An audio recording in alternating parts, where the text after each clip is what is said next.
नमस्कार, Byju's exam prep IAS Hindi platform पर आपका स्वागत है। दोस्तों, आज हम लोग 4 मई 2023 के दैनिक क्विज की चर्चा करेंगे, जो कि आपके आगामी संघ लोक सेवा आयोग की प्रारंभिक परीक्षा के दृष्टिकोण से लाभदायक सिद्ध हो सकता है। प्रश्नों को शुरू करने से पहले महत्वपूर्ण सूचना है कि क्रैश कोर्स हमारा चल रहा है।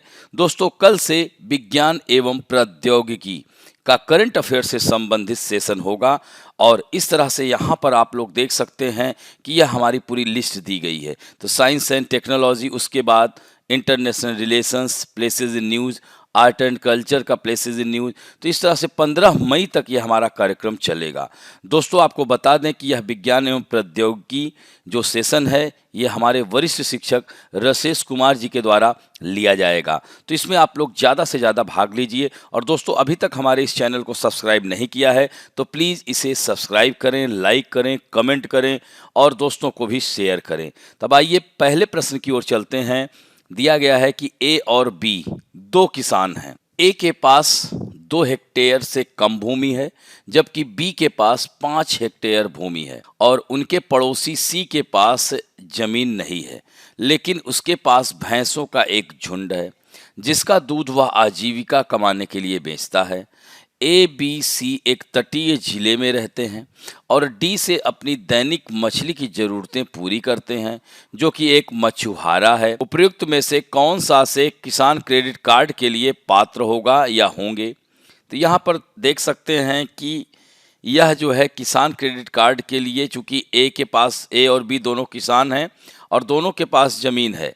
ए के पास 2 हेक्टेयर है, एक के पास 5 हेक्टेयर है और सी के पास ज़मीन नहीं है, लेकिन उसके पास भैंसों का झुंड है। तो ऐसे में देखा जाए तो ए, बी, सी और डी इन सब के पास किसान क्रेडिट कार्ड होगा। किसान क्रेडिट कार्ड के लिए यह पात्र होंगे। दोस्तों, इस तरह से उत्तर क्या हो गया? डी हो गया। इससे संबंधित पीआईबी में आई हुई खबर है कि nation wide AHDF KCC campaign for 2023-24 launch for providing किसान क्रेडिट कार्ड, यानी 2023-24 के दौरान मत्स्य पालन, पशुपालन, डेयरी किसानों को किसान क्रेडिट कार्ड की सुविधा प्रदान करने के लिए राष्ट्रव्यापी अभियान का शुभारंभ किया गया है। दोस्तों, इस कदम से मत्स्य पालन, पशुपालन और डेयरी गतिविधियों में लगे सभी छोटे भूमिहीन किसानों को भी किसान क्रेडिट कार्ड सुविधा देने में मदद मिलेगी। अब बढ़ते हैं दूसरे महत्वपूर्ण प्रश्न की ओर, जिसमें दिया गया है पोष अधिनियम 2013 के संबंध में निम्नलिखित कथनों में से कौन से कथन सत्य हैं? पहला कथन दिया गया है सर्वोच्च न्यायालय द्वारा दिए गए विशाखा दिशा निर्देश इस कानून के प्रणेता या अग्रदूत थे। दूसरा कथन है प्रत्येक नियोक्ता को एक आंतरिक शिकायत समिति स्थापित करनी चाहिए। तीसरा है आईसीसी यानी आंतरिक शिकायत समिति में कम से कम एक महिला सदस्य होना चाहिए। चौथा है असंगठित क्षेत्रों के लिए राज्य को जिला अधिकारियों को स्थानीय शिकायत समिति स्थापित करने का दिशा निर्देश देना चाहिए। तो दोस्तों, यहाँ पर आप देख सकते हैं कि अगर उत्तर की बात की जाए तो पहला तो सही है, यह विशाखा दिशा निर्देश के तहत ही था, तो पहला कथन तो इसमें सही हो जाता है। अब बात आती है दूसरे कथन की कि प्रत्येक नियोक्ता को एक आंतरिक शिकायत समिति स्थापित करनी चाहिए, यह भी कथन एकदम सही है। तीसरा है कि आईसीसी में कम से कम एक महिला सदस्य होनी चाहिए, यह कथन असत्य है। चौथा है असंगठित क्षेत्रों के लिए राज्य को जिला अधिकारी को स्थानीय शिकायत समिति स्थापित करने, ये भी कथन होगा, अतः 1, 2 और 4 होगा। तो दोस्तों, यहाँ पर आप लोग देख सकते हैं द इंडियन एक्सप्रेस में आई हुई खबर है कि surge in women in sports but 16 of 30 federation don't comply with sexual harassment law, यानी खेलों में महिलाओं की संख्या में वृद्धि हुई है, लेकिन 30 में से 16 राष्ट्रीय खेल महासंघ पॉश कानून का पालन नहीं करते, या तो उनके पास आंतरिक शिकायत समिति नहीं है या वे निर्धारित शर्तों को पूरा नहीं करते हैं। तो यहाँ पर आप देख सकते हैं gymnastic federation of India, table tennis federation of India, तो यह उसी संबंधित खबर है। तो दोस्तों, इसमें अगर देखा जाए तो यौन उत्पीड़न के खिलाफ महिलाओं का संरक्षण अधिनियम 2013, जिसे पॉश अधिनियम कहते हैं, तो सर्वोच्च न्यायालय ने विशाखा और अन्य बनाम राजस्थान राज्य 1997 मामले में एक ऐतिहासिक फैसले में विशाखा दिशा निर्देश दिया था और इस दिशा निर्देश ने कार्यस्थल पर महिलाओं का यौन उत्पीड़न अधिनियम 2013 और यौन अधिनियम को आधार बनाया गया। अधिनियम कार्यस्थल पर यौन उत्पीड़न को परिभाषित करता है और शिकायतों के निवारण के लिए एक तंत्र बनाता है। प्रत्येक नियोक्ता को प्रत्येक कार्यालय या शाखा में 10 या अधिक कर्मचारियों के साथ एक आंतरिक शिकायत समिति का गठन करना आवश्यक है। शिकायत समितियों को साक्ष्य एकत्र करने के लिए दीवानी न्यायालयों की शक्तियां प्रदान की गई हैं। दोस्तों, शिकायत समितियों को शिकायतकर्ता द्वारा अनुरोध किए जाने पर जांच शुरू करने से पहले सुलह का प्रावधान भी करना होता है। दंडात्मक प्रावधान की बात की जाए तो नियोक्ता के लिए दंड निर्धारित किया गया है। अधिनियम के प्रावधानों का पालन न करने पर जुर्माना देना होगा और बार बार उल्लंघन करने पर और अधिक दंड एवं व्यावसायिक संचालित करने के लिए लाइसेंस या पंजीकरण रद्द किया जा सकता है। तो ये भी महत्वपूर्ण खबर थी। अब बढ़ते हैं तीसरे प्रश्न की ओर। अवैध खनन तथा खनिकों और स्वदेशी लोगों के बीच संघर्ष के लिए चर्चा में रहा यानोमनी क्षेत्र किस देश में स्थित है? यह जो है ब्राज़ील में स्थित है, अतः उत्तर इसका ए होगा। तो दोस्तों, इससे संबंधित यहाँ पर देख सकते हैं इंडियन एक्सप्रेस में आई हुई खबर है, how Bolsonaro government policies damaged Brazilians Yanomami area. तो दोस्तों, यहाँ पर यह खबर इसी से आप यहाँ पर देख सकते हैं कि ये यानोमामी जो समुदाय है, यह समुदाय ब्राज़ील में पाया जाता है। दोस्तों, इसकी आबादी करीब 35,000 है और दोस्तों, यह वेनेजुएला और ब्राज़ील के बीच सीमा पर अमेजन वर्षा वनों में लगभग 200 से 250 गांव में रहते हैं। और दोस्तों, इस तरह से ब्राज़ील सरकार यहाँ पर यानोमामी समुदाय का इस क्षेत्र के विकास कर यहाँ के लोगों को प्रभावित कर रही है। चूँकि ये यानोमामी का जो वर्षा वन है, संसाधनों पर बहुत अधिक निर्भर करते हुए चारा उगाने वाले बागान वादियों के रूप में वर्गित किया जा सकता है। दोस्तों, ये स्लैश एंड बर्न बागवानी का भी उपयोग करते हैं, केले उगाते हैं, फल इकट्ठा करते हैं और जानवर तथा मछलियों का शिकार भी करते हैं। ऐसे में इनका पर्यावरण अवक्रमित हो सकता है और इस तरह से वहाँ से स्थानांतरित किया जा सकता है और इनकी आबादी जो है संकुचित हो सकती है। यही कारण है कि इन समुदाय में बहुत ज़्यादा आक्रोश है ब्राज़ील सरकार को लेकर के।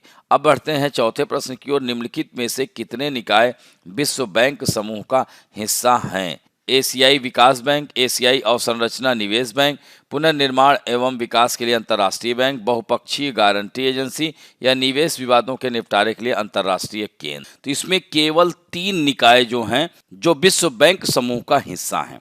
जिसमें वह 3 निकाय कौन कौन से हैं? तो इसमें जो 3 निकाय हैं वह है पुनर्निर्माण और विकास के लिए अंतर्राष्ट्रीय बैंक, बहुपक्षीय गारंटी एजेंसी, निवेश विवादों के निपटारों के लिए अंतर्राष्ट्रीय केंद्र। यानी 3, 4 और 5 होगा। एशियाई विकास बैंक और एशियाई संरचना बैंक यह इसका पार्ट नहीं है। और दोस्तों, आपको बता दें कि विश्व बैंक समूह में 5 संस्थान शामिल हैं, जिसमें से यह 3 हैं: अंतर्राष्ट्रीय पुनर्निर्माण और विकास यानी IBRD, अंतर्राष्ट्रीय विकास संघ IDA और अंतर्राष्ट्रीय वित्त निगम IFC और बहुपक्षीय निवेश गारंटी एजेंसी MIGA और ICSID 5वां जो समूह है। तो ये ध्यान रखेंगे 3 के अलावा 2 और भी हैं, टोटल 5 हैं, लेकिन इनमें से सिर्फ 3 ही होगा, 3, 4 और 5, अतः उत्तर बी होगा। इससे संबंधित द इंडियन एक्सप्रेस में आई हुई खबर है, वर्ल्ड बैंक इलेक्ट्स अजय बंगा एज प्रेसिडेंट। दोस्तों, अजय बंगा कौन है? आप लोगों को पता ही होगा। यह अजय पाल सिंह बंगा पुणे में जन्मे, सेंट स्टीफन कॉलेज से पढ़े हुए हैं। दोस्तों, यह नेस्ले में इन्होंने कैरियर की शुरुआत की थी और वर्तमान में यह जनरल अटलांटिक में उपाध्यक्ष हैं और पेप्सिको में भी काम किया था। मास्टर कार्ड के CEO भी रह चुके हैं और 2020 में इंटरनेशनल चैम्बर्स ऑफ कॉमर्स के अध्यक्ष भी चुने गए थे। अब इन्हें वर्ल्ड बैंक का अध्यक्ष बनाया गया है और इस तरह से अमेरिका के राष्ट्रपति ने इनको बधाई दी है। अब बढ़ते हैं 5वें प्रश्न की ओर। उत्तरी गोलार्ध की तुलना में दक्षिणी गोलार्ध में पश्चिमी पवन अधिक सशक्त तथा स्थायी होती है, क्यों?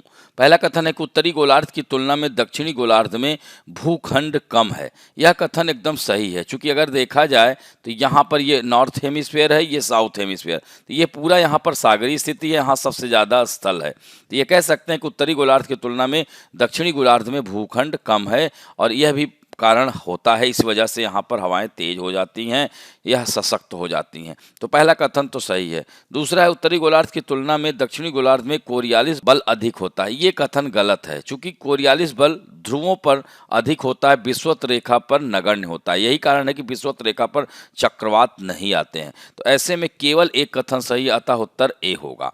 अब बढ़ते हैं आज के फैक्ट ऑफ द डे में। हम बात करेंगे खरीफ अभियान 2023 हेतु कृषि पर राष्ट्रीय सम्मेलन। तो दोस्तों, national conference on agriculture for kharif campaign 2023, केंद्रीय कृषि मंत्री ने देश को आत्मनिर्भर बनाने पर ध्यान देने के लिए 2023-24 के लिए खरीफ अभियान का उद्घाटन किया। और इस तरह से कृषि मंत्री ने कृषि देश में भूस्थानिक डेटा के लिए एक एकीकृत ऐप कृषि मैपर का भी उद्घाटन किया। दोस्तों, वर्ष 2023-24 के लिए कुल खाद्यान्न उत्पादन का राष्ट्रीय लक्ष्य 3,320 लाख टन निर्धारित किया गया है। वहीं दलहन उत्पादन का लक्ष्य 278.1 लाख टन की तुलना में 292.5 लाख टन निर्धारित किया गया है। और तिलहन उत्पादन 2023-24 में 400 से बढ़ाकर 400 लाख टन किया जाएगा। तो दोस्तों, आपको यह बता दें कि यह जो कृषि क्षेत्र है सकल घरेलू उत्पाद का लगभग 19% है और लगभग 2/3 आबादी इस क्षेत्र पर निर्भर है। और भारत के कृषि क्षेत्र में पिछले 6 वर्षों में 4.6% की औसत वार्षिक वृद्धि दर के साथ मजबूत वृद्धि देखी जा रही है। इसने कृषि और संबद्ध गतिविधियों के क्षेत्र को देश के समग्र विकास तथा खाद्य सुरक्षा में महत्वपूर्ण योगदान देने में सक्षम बनाया है। दूसरे अग्रिम अनुमान के अनुसार देश में खाद्यान्न का उत्पादन 3,235 लाख टन अनुमानित है, जो कि 2021-22 के दौरान खाद्यान्न के उत्पादन से 79 लाख टन अधिक है। दोस्तों, चावल, मक्का, चना, दलहन, तोरिया, तिलहन, गन्ना और सरसों का रिकॉर्ड उत्पादन का अनुमान 2022-23 के दौरान देश में गन्ने का कुल उत्पादन रिकॉर्ड 4,688 लाख टन होने का अनुमान है, जो औसत गन्ना उत्पादन से 1,553 लाख टन अधिक है। तो इस तरह से बागवानी के तीसरे अग्रिम अनुमान के अनुसार 2021-22 में रिकॉर्ड 3,423 लाख टन बागवानी उत्पादन का अनुमान है, जो 2020-21 के उत्पादन से 77 लाख टन अधिक है। तो इस तरह से देख सकते हैं कि हमारा कृषि क्षेत्र कितना तेजी से आगे बढ़ रहा है। और इस तरह से हमारे कृषि मंत्री इस पर और अधिक जोर दे रहे हैं कि इसको और अच्छे से किया जाए, किसानों की आय को कैसे दुगना किया जाए, लगातार इस पर वह कार्य कर रहे होते हैं।